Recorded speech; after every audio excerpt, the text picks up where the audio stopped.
capítulo 1, do verso 1 até o verso de 12, onde está a nossa mensagem para nós aqui nessa noite, nesse culto de jovem. E eu louvo a Deus pela vida de cada jovem e adolescente. Até um dia desses eles eram criança, depois eram chamados de pré-adolescente e depois adolescente. E essa semana eu fui surpreendido. Josué pegou meu pastor barba para fazer a barba, para tirar o bigode, você acredita nele? Para tirar o bigode. E aí ele falou para mim assim: então, cara, vou tirar o bigode, vai. Ficou meio assim, eu estava explicando como ele funciona, né? Então, assim, é legal essas fases dos nossos filhos, né? Porque você fica olhando para o seu filho assim, parece que vai ser sempre aquele bebezinho de colo. Aí vai crescendo, 2, 3 anos, que nem a Aurora, né, que faz dar uns pulos, mas daqui a pouco ela vai crescer também. E quando você acordar, né, o seu filho está fazendo bigode, a sua filha está pedindo você comprar um sutiã, e aí você leva aquele barco. Leva aquele barco. Poxa, mas você está querendo comprar um goleiro? Para que você quer um goleiro? Porque foi mudando as fases, o tempo foi passando, a gente não vai percebendo. Mas eu quero destacar que é muito bom esse culto de jovem, porque a maior juventude é aquela juventude que resiste, ou eu sei que para muitos jovens aqui não é fácil resistir ao mundo, resistir às propostas do mundo, mas eles se esforçam, Eu vejo aqui alguns aqui que vêm, some, volta, vem, some, volta, porque eu já tive essa idade, então eu sei o quanto é difícil você ter 15 anos, você ter 16 anos, então alguns hoje poderiam já ter recebido um convite para uma festa, para estar em outros lugares, com churrasco, e para estar aqui na igreja não foi fácil, para estar aqui na igreja é uma luta muito grande para estar na igreja. Então, a nossa juventude é um período muito importante, que a nossa escolha enquanto jovem, ela vai determinar nosso futuro quando adulto. A nossa escolha hoje, com 15, com 16, ela vai repercutir lá na frente, quando a gente já tiver os 25, os 30, quando você for casado, quando você tiver a sua família. E esse texto de Paulo escrevendo a Timóteo, Paulo chama Timóteo de meu filho na fé, meu filho amado. Timóteo era um jovem pregador, um jovem evangelista, que foi chamado por Deus para uma obra específica, um chamado especial. Eu não sei se os irmãos sabiam, mas o evangelista na Bíblia é um dos cargos mais pesos de toda a Bíblia, entre pastor, diácono e evangelista. Esses três são os cargos, principalmente nos tempos bíblicos. Era os cargos, o evangelista era um cargo de muita responsabilidade. Por exemplo, o apóstolo Paulo, ele se coloca como evangelista. Imagina só, alguém que já escreveu 13 cartas, alguém que se tornou o maior apóstolo de todos, ele se coloca como um grande evangelista. Então Timóteo, amém? Timóteo, um grande, quando eu estou falando dos caras, os caras conversando na mensagem, aí não dá. Irmãos, eu não consigo pregar com gente conversando, eu não consigo. Então, o que acontece? Timóteo, ele é um jovem pregador.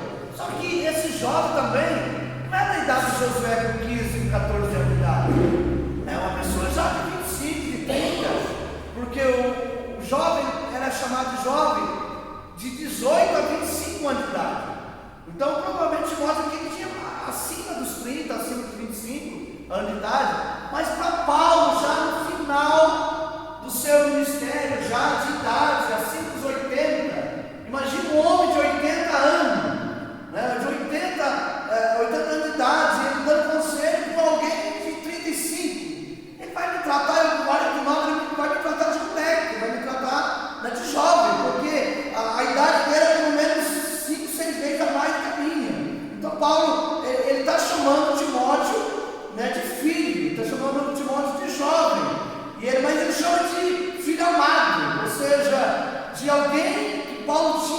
respeito muito grande, né? Um carinho muito grande, porque Paulo que tinha discipulado Timóteo.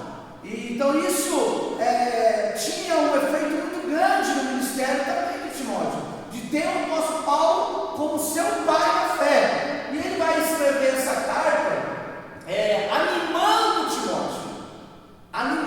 Timóteo na fé. Amados, como é importante a gente ser animado na fé, você ser encorajado na fé, porque há momentos das nossas vidas que a gente acha que a gente vai fracassar, há momentos em nossas vidas que a gente acha que a gente vai parar, que a gente vai acabar desistindo, e também há etapas na nossa vida, como a Sandra falava no começo, há momentos que você precisa que alguém te anime, que alguém te encoraje. Agora é importante a gente colocar que essa palavra encorajar, ela tem o mesmo significado de exortar. Então exortar na Bíblia significa encorajar, né? Porque quando você está fazendo alguma coisa de errado, que um grande amigo seu, um amigo de verdade, o que ele vai fazer? Ele vai te apoiar? Não. Ele vai chegar e vai te exortar, ele vai te corrigir, porque ele quer te ajudar, ele está te ajudando, ele está te encorajando.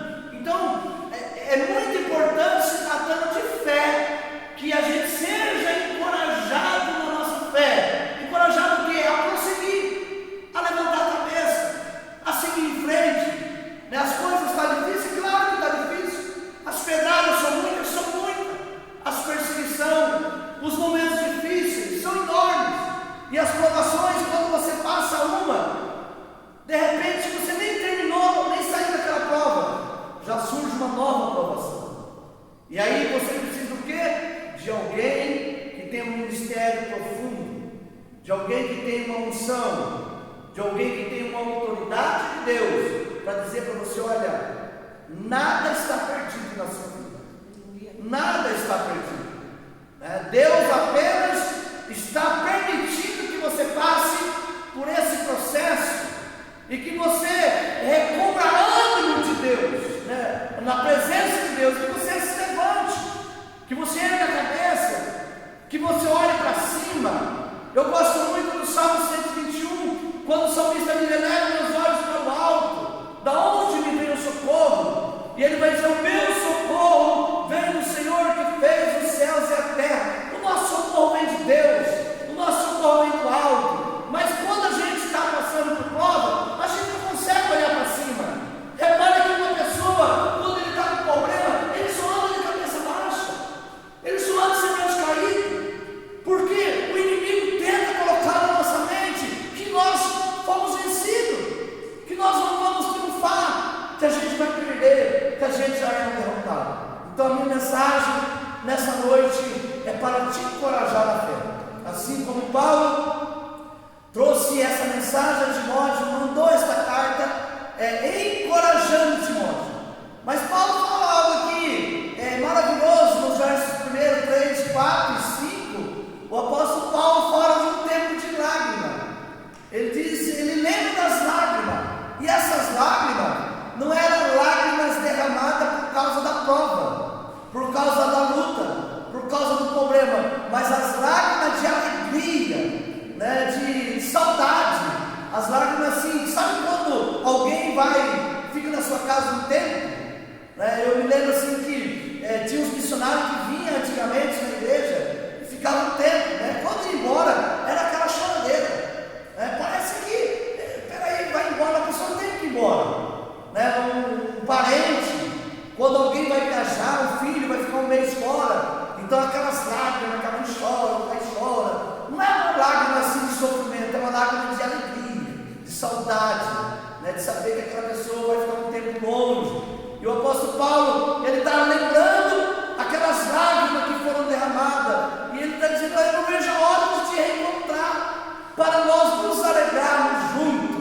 E ele fala assim: para nós relembrarmos das promessas de Deus, para nós relembrarmos das coisas maravilhosas que Deus fez na nossa vida, através do nosso antepassado, da nossa fé, a qual fomos ensinados. E o apóstolo Paulo, ele deixa bem claro que ele foi instruído nas Escrituras Sagradas, e por isso Quando Paulo escreve aos Filipenses, no capítulo 3, ele diz: olha, eu sou hebreu de hebreus, segundo a lei, fariseu. O que Paulo está dizendo? Que ele cresceu no judaísmo, ele cresceu lendo a Torá, conhecimento da Torá, conhecimento das Escrituras Sagradas. É claro que mais tarde Paulo vai se tornar um fariseu, mas ele tinha conhecimento, né, das Escrituras Sagradas, ele tinha conhecimento do único e verdadeiro Deus. E no verso 3 ele vai dizer: então, graças a Deus, a quem desde os meus antepassados sirvo com consciência pura, porque sem cessar me lembro de ti nas minhas orações, noite e dia. É um filho na fé, a gente sustenta ele na oração. Eu vejo assim muitas pessoas falam: ah, fulano é meu filho na fé, ah, fulano é meu pai na fé. Mas só o fato de você trazer a pessoa na igreja não quer dizer que você é pai dele na fé. O verdadeiro pai na fé é aquele que cuida. Vamos supor, nós não cuidamos dos nossos filhos? Nós cuidamos. A gente ora. Eu tenho meus dois aqui, a Sandra tem os 4 dela no Tatu, né? Às vezes ela pega a Sandra orando pelos meus filhos, de vez em quando eu oro pelos filhos dela, às vezes quando eu sempre nas minhas orações orando pelos filhos dela, a gente troca as orações, porque agora uniu as duas famílias. Então, assim, a mesma maneira que a Sandra cuida do Josué, a Sandra tem que cuidar de alguém que ela evangelizou, que ela trouxe para a igreja, e essa pessoa se converteu, e essa pessoa entregou a vida para Jesus. Então, quando essa pessoa estiver se sentindo fraca, a Sandra tem como mandar uma mensagem, enviar uma oração, fazer uma visita, fazer alguma coisa, porque é a mãe da fé, você é o pai da fé. E Paulo está dizendo justamente isso. E eu nunca me esqueci de você, Timóteo, na minha oração. Que coisa maravilhosa. Imagina se fosse filho do apóstolo Paulo, ele orando por mim, que coisa tremenda. Já imaginou o apóstolo Paulo orando por você, irmão? Então, que privilégio de Timóteo ter um pai na fé como o apóstolo Paulo. E quando você for falar do apóstolo Paulo na Bíblia, fala com admiração, sabe? Não é idolatria ao homem, mas é admiração. Depois de Cristo, Paulo é o maior nas Escrituras. Paulo é o maior ganhador de alma. No Novo Testamento ele se destaca como o nome de maior destaque do Novo Testamento. Moisés no Velho e Paulo no Novo. Então, nós olhamos para esse personagem com admiração. Imagina Timóteo como filho na fé, recebendo uma carta do seu pai dizendo: meu filho, eu oro por você todos os dias. Eu não me canso de orar. Eu troquei as mensagens da minha filha na quinta-feira. Após sairmos aqui do culto de oração, da nossa reunião de oração, cheguei em casa, ela trocando mensagem com ela, ela falando: paizão, eu não estou bem. Ora por mim, assim, está fazendo assim. Eu falei para ela, eu acabei de orar por você na igreja. E o pai acabou de orar por você na igreja. É com essa ideia que o apóstolo Paulo está passando. Para Timóteo: filho, eu não deixo de orar por você nenhum dia. Eu estou te sustentando nas minhas orações. Eu oro por você dia e noite. Todo momento que eu estou orando, eu não esqueço de você, eu me lembro de você. Eu estou protegendo você, eu estou te cumprindo você na oração. E nós, como pai, nós devemos orar pelos nossos filhos todos os dias, em todas as nossas orações. Os nossos filhos têm que estar debaixo da nossa oração. Você que é pai, não deixe de orar pelo seu filho nem um dia.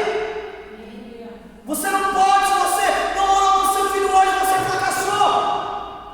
Você não pode, é uma exortação de Deus, não deixe de orar pelo seu filho nem um dia sequer. Leia o livro de Jó.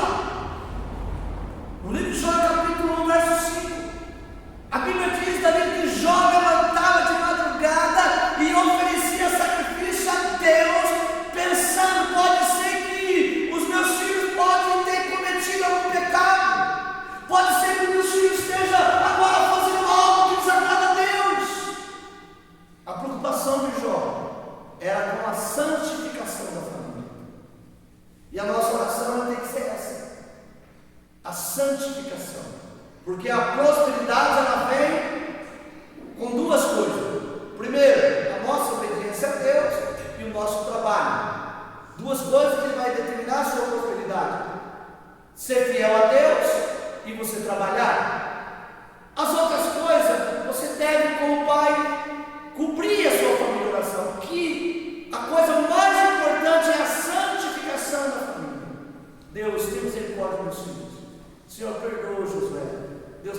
da Esther. Senhor, guarda eles aonde está lá. Guarda lá na praça.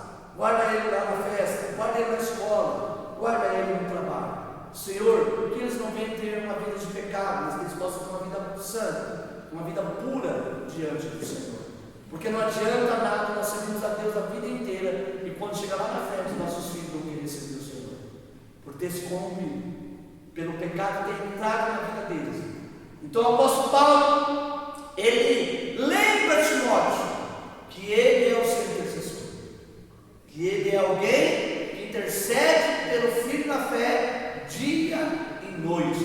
E no verso 4 vai dizer o seguinte: lembra das tuas lágrimas, estou ansioso por ver-te, para que eu transborde de alegria. É esse tempo que eu ouvi falar agora.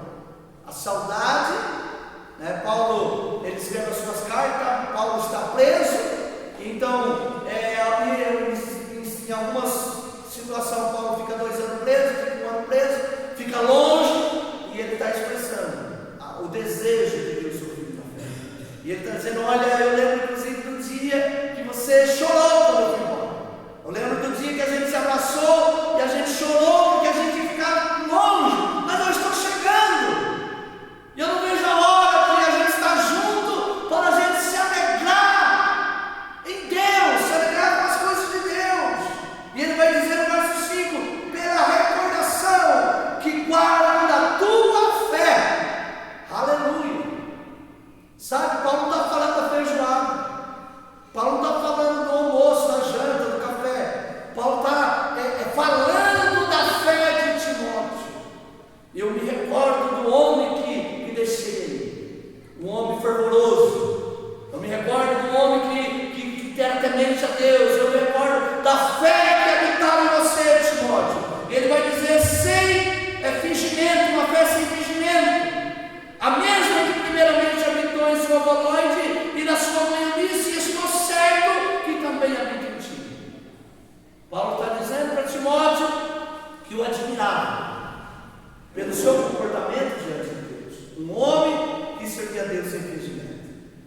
E a gente pode pegar para nós essa exortação também: servir a Deus sem fingimento, né? Servir a Deus de verdade, servir a Deus de coração, servir a Deus com o coração puro, servir a Deus com sinceridade, né? Sem querer nada em troca, sem servir a Deus por interesse, servir a Deus, né, de coração mesmo, sem fingimento, sem máscara, sem hipocrisia, né? Servir a Deus sem personagem, porque nas igrejas as pessoas criam personagem. Muitos criaram personagem, muitos têm uma máscara. Na igreja eu estou de roupa de crente, eu saio da igreja, eu não sou mais crente. Então nós precisamos ser crentes de verdade. E quando alguém nos olhar para nós, vai admirar a nossa fé. Não é admirar a nossa roupa, a nossa vestimenta, admirar a nossa maneira de falar, na nossa gramática, na nossa escola. Não, a nossa fé. O que é a fé? Não, é o todo. A fé não se resume em apenas crer, mas o todo. A fé, Paulo está se referindo em ter uma vida com Deus. Alguém que é admirado, eu admiro aquele homem pela vida que ele tem com Deus. Um homem temente a Deus, uma mulher temente a Deus, um homem que procura fazer as coisas da maneira correta, um homem de bom testemunho na cidade, uma mulher de bom testemunho, um homem de uma palavra só. Está raro hoje, as pessoas combinam uma coisa, amanhã já não vale mais. Até papel, assina papel, depois arruma advogado para tentar anular aquele papel que ele assinou. Mas a mulher de Deus, o homem de Deus, são pessoas de uma palavra só.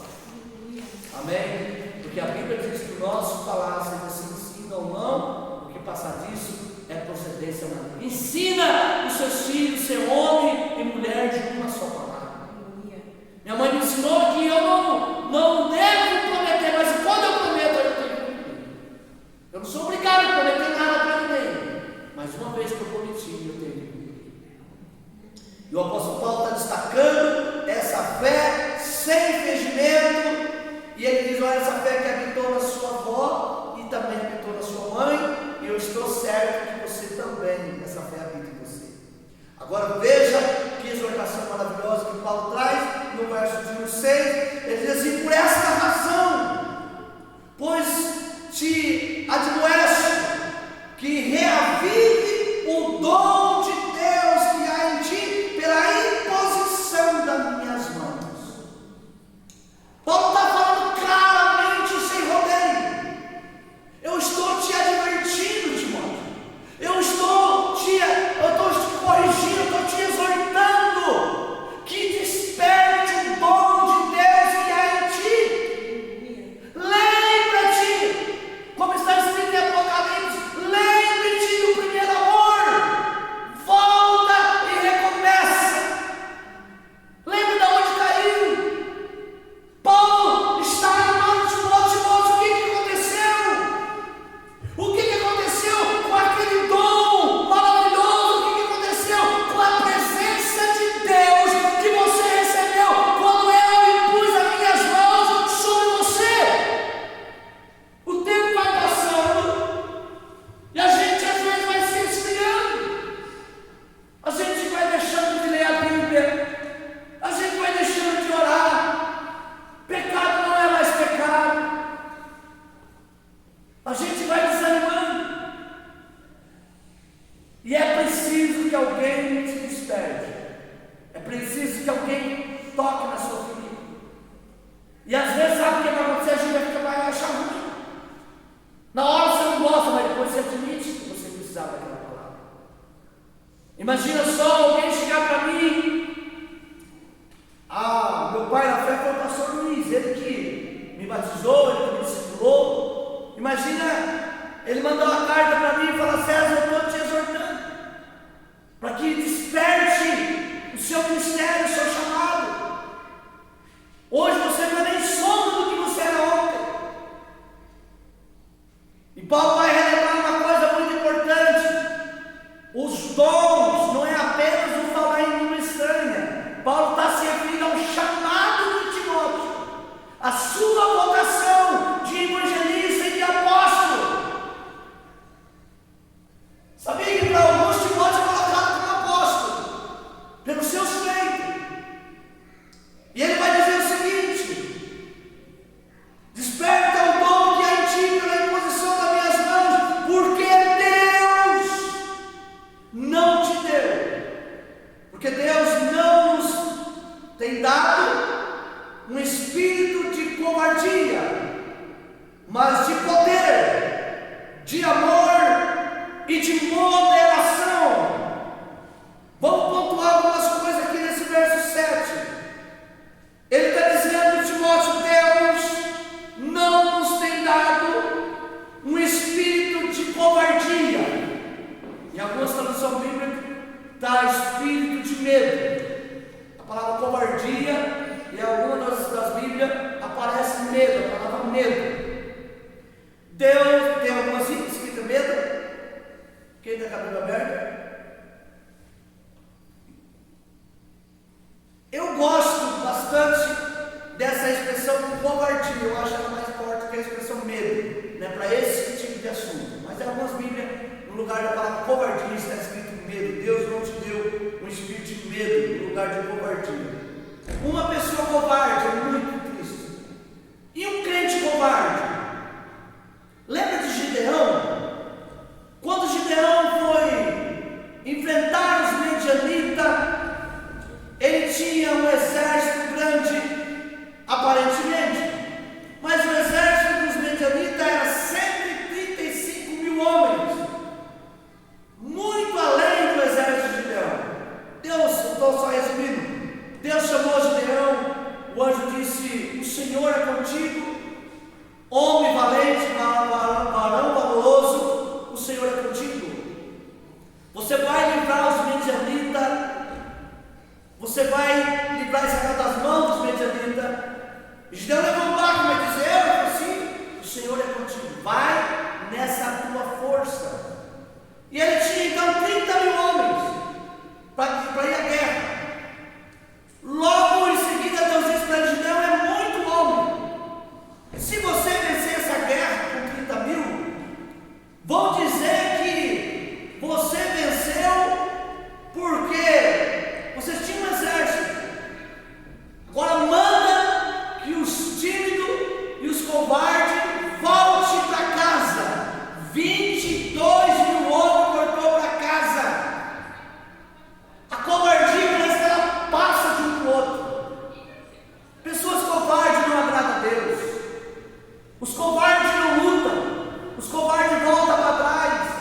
Os covardes recuam. Os covardes são chamados de medrosos. Os covardes não lutam. Os covardes se escondem. Deus não está buscando pessoas que se escondem. Deus não está interessado em pessoas que voltam. Deus não está interessado em pessoas que lutam, pessoas que recuam, pessoas que param, pessoas que desistem, pessoas que se entregam. Deus não quer que você se entregue. É como aquele filme Até o Último Homem. Você não pode desistir. Quando o Gideão diz aos covardes, os covardes voltam para casa. 22 mil desistiu de lutar, voltou para casa. É muito triste para um pai de família ser taxado como covarde. Quando o seu filho vai te ver? É legal assim quando os filhos, no dia dos pais, falam: meu pai é um herói. Qual é a imagem do herói? O herói é aquele que luta até a morte. O herói é aquele que vai até o fim. O herói é aquele que não se entrega, que não desiste. O herói é aquele que, se for preciso, corta a cana, se for preciso, varre rua, se for preciso, cata a reciclagem, se for preciso, ele vende salgado na rua, mas ele não desiste de lutar pela família dele. O herói é aquele que vai até o fim. Nós de casa nós assistimos de Bang Bang. Crianças assim bastante. É legal aquele filme antigo. O cara sozinho. Chega no final e fica sozinho, fica só ele. Aí ele, o herói. E a ideia do herói é justamente essa: aquele que não para, aquele que não desiste, aquele que não é covarde. Servir a Deus quando todas as coisas estão indo bem é fácil. Servir a Deus quando as portas estão abertas é fácil. Agora Deus quer que você permaneça do mesmo jeito quando de repente as portas se fecharem. De repente, quando algo começar a errar, quando alguma coisa fugir do controle das suas mãos.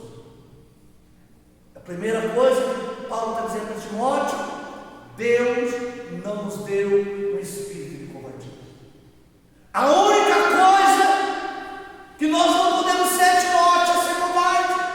Mas os romanos, mas o exército de Roma, o Império Romano. Timóteo, Deus não te deu um espírito de covardia.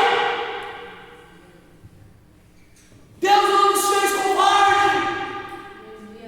Querido, se você quiser entender o que é isso, olha para a cruz. Jesus poderia ter desistido. Jesus poderia ter descido da cruz. Mas ele disse: Deus meu, por que me desamparaste? Se ele quisesse, ele falaria: Pai, me arranca daqui. Eu não quero morrer nessa cruz. Mas ele também disse: se for possível, passa de mim esse cálice, mas todavia seja feita a sua vontade, não a minha vontade. Ele poderia ter desistido. Quando nós lemos a expressão de João em Apocalipse, capítulo de número 5, está escrito o seguinte: que João chorava muito, porque ninguém era digno de abrir o livro, e ao menos olhar para ele. Mas um dos anciãos disse para João: João, não chore. Eis aqui o leão da tribo de Judá, a raiz da minha. Ele fez o quê? Ele venceu. Ele venceu para abrir o livro e para desatar seu sete selo. A palavra que quero destacar nesse texto é a frase: ele venceu. Jesus venceu por quê? Porque não desistiu. Jesus venceu porque não foi covarde. Jesus venceu porque ele não teve medo. Ele foi para a cruz, mesmo não querendo morrer na cruz, mas ele enfrentou a cruz. E na cruz ele vence o pecado. Na cruz ele morre, mas ao terceiro dia ele ressuscita. Ele morreu para que nós pudéssemos ter vida. A segunda coisa importante para nós pensarmos no verso 7, depois que Paulo diz que Deus não nos deu um espírito covarde ou de covardia, ele vai dizer o seguinte: mas ele nos deu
Deus não nos deu um espírito de covardia, mas de poder e de amor. Que coisa linda! Deus não me fez um covarde, mas Deus me ensinou a amar. Deus me deu um espírito de amor pela alma, pelas almas, pelas pessoas, pela obra dele, pelo seu evangelho.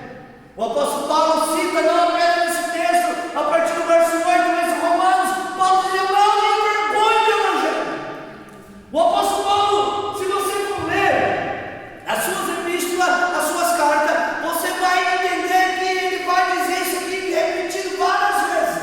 Várias vezes Paulo sempre lembra os seus leitores dizendo: eu não me envergonho do evangelho. Porque naquela época ser crente não é que nem hoje. Naquela época você via Deus, não é que nem ser hoje. Tem um filme lá chamado O Apóstolo Paulo. Ele está disponível, né, na Netflix e em outros aplicativos. Assiste para você ver que coisa triste. Como era difícil ver Deus. A maioria do tempo que esses irmãos se viam Deus era escondido. Era escondido nas cavernas. E quando Paulo foi preso, principalmente Lucas, Tito, esses homens de Deus, Áquila sofreu muito, Priscila sofreram muito, os discípulos de Paulo, eles sofreram muito, e eles serviam a Deus praticamente nas cavernas, escondidos. Então Paulo está dizendo: Deus não nos ensinou a ser covarde, não nos deu um espírito de covardia, mas de poder e de amor. O amor tudo sofre, o amor tudo espera, o amor suporta todas as coisas. É a mensagem da manhã, se você é capaz de amar a sua família, você morre por ela. Você morre por ela. Por que tem muitos vagabundos que tiram a vida da esposa, tiram a vida dos filhos? Por quê? Porque a ausência do amor. São pessoas más, são pessoas corrompidas pelo pecado. Mas o amor, ele vai além. E Paulo está dizendo: Deus nos deu um espírito de poder, de amor e de moderação. Aquele que serve a Deus tem moderação. É um homem moderado, uma mulher moderada. Isso é muito importante, porque nós servimos a Deus e a nossa geração hoje é uma geração intolerante.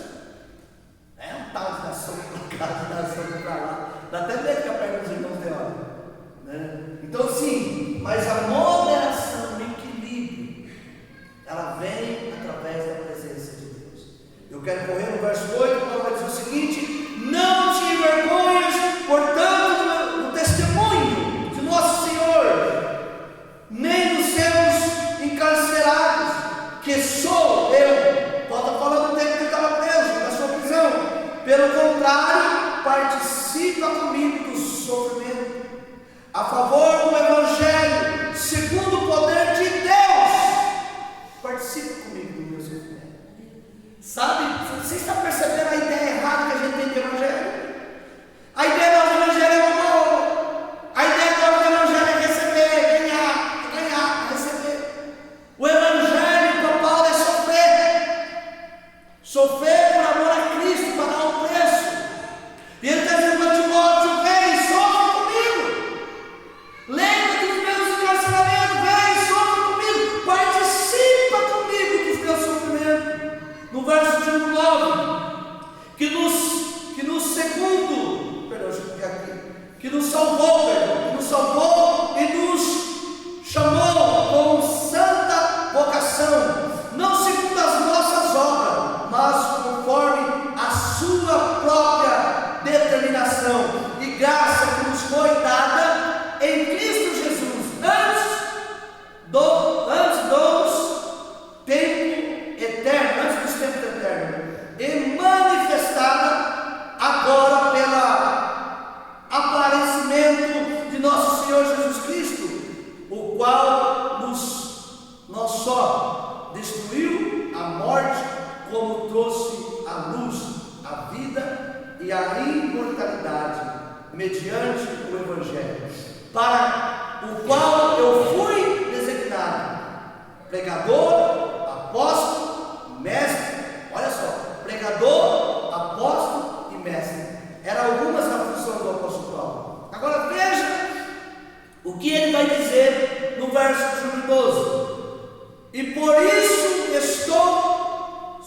sofrendo estas coisas, todavia não me envergonho, porque sei em quem tenho crido, e estou certo de que Ele é poderoso para guardar o meu depósito até aquele dia.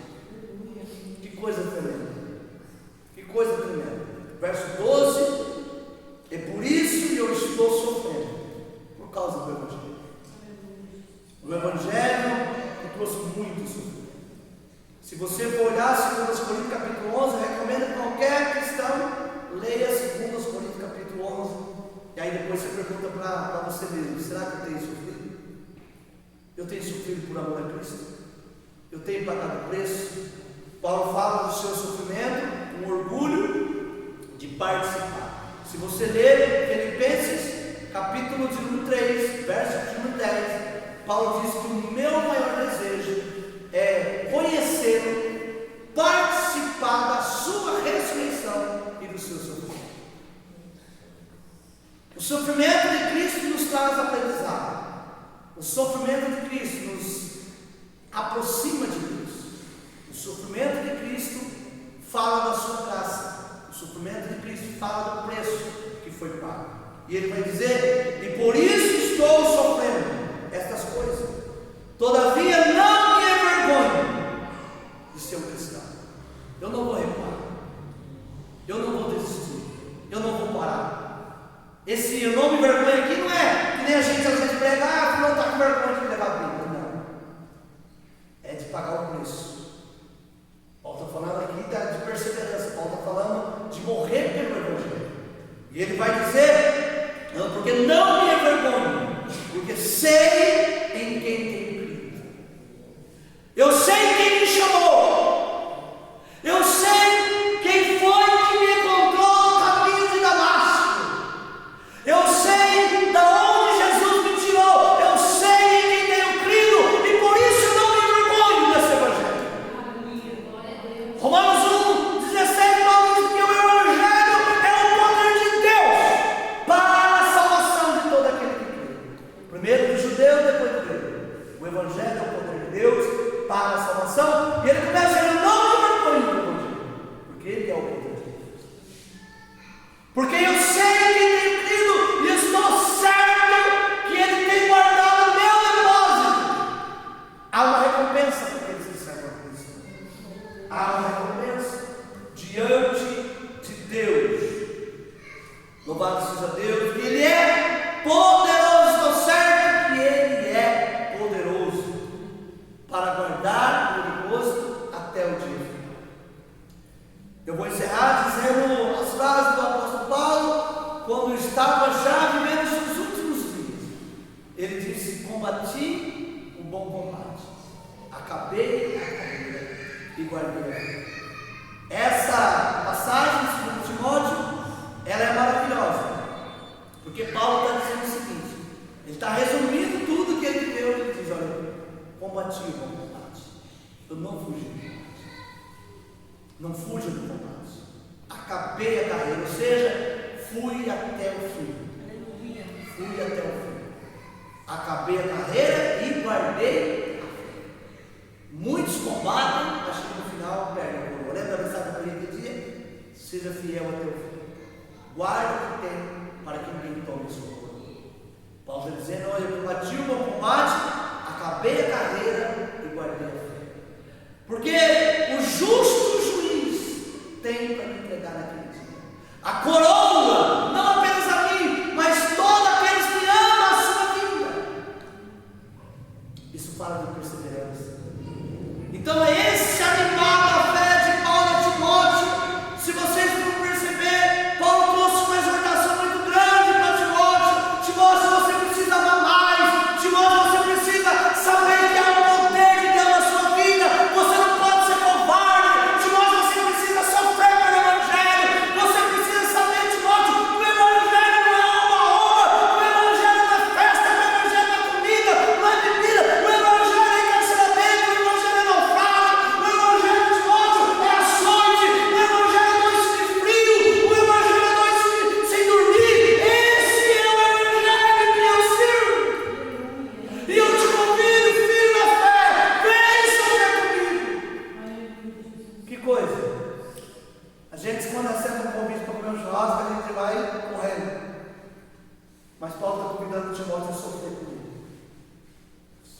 você é fazer parte. Participa comigo do seu sofrimento. Que Deus nos abençoe e nos encoraje a ter uma fé não movida por aquilo que recebemos, mas uma fé movida por aquilo que cremos, na existência e na adoração desse Deus. Presta atenção, nós estamos chegando numa época que a nossa liberdade de expressão, dia após dia, ela está sendo tirada aos poucos, e nós não estamos percebendo isso. Talvez os nossos filhos, os nossos netos vão viver um tempo que eles não vão ter essa liberdade que nós estamos tendo de cultuar a Deus um tempo como esse. Talvez algum deles vão ter que servir a Deus escondido nas cavernas, nos matos, na zona rural, por causa da perseguição do Evangelho. E é preciso que a nossa geração ela se amadureça, que ela não sirva a Cristo por causa dos benefícios. Quando Jesus esteve na terra, a multidão o seguia por causa da comida, por causa daquilo que Jesus poderia oferecer. Mas Ele quer que nós o servimos, não por causa da comida física, mas por causa da comida espiritual. Amém? Essa palavra dessa noite, vamos ficar de pé? Glória a Deus. Olha, está bem no horário, hein? Passei 2 minutinhos só. Glória a Deus. Combati o bom combate. O que eu quero deixar para cada um de nós que somos jovens que estamos aqui nessa noite. A Bíblia diz: jovem, eu vos escolhi, que sois fortes, e venceste o maligno, e a palavra habita em vós. O que é uma juventude forte? É aquela juventude que resista o pecado. É aquela juventude que tem Deus como prioridade da vida dela. Que Deus abençoe cada jovem, cada adolescente que está aqui nessa noite. Espero que Deus possa continuar trabalhando e fortalecendo, que esses meninos de repente sejam aí os futuros pregadores de amanhã, os nossos pregadores, os nossos obreiros. A única coisa que é preciso despertar para as coisas espirituais, desejar as coisas espirituais, querer as coisas espirituais. Amanhã nós temos culto de Santa Ceia, então não falte, prepara a melhor roupa, o melhor sapato, venha, participa, culto de Santa Ceia. Amanhã estarei novamente ministrando a palavra. O tema de amanhã é 1 Coríntios capítulo 13, o amor é sofredor. Amém? O amor é sofredor. 1 Coríntios 13, 7. Bondoso Pai, nós te agradecemos. Muito obrigado, Senhor, por mais essa noite. Estamos aqui na sua casa.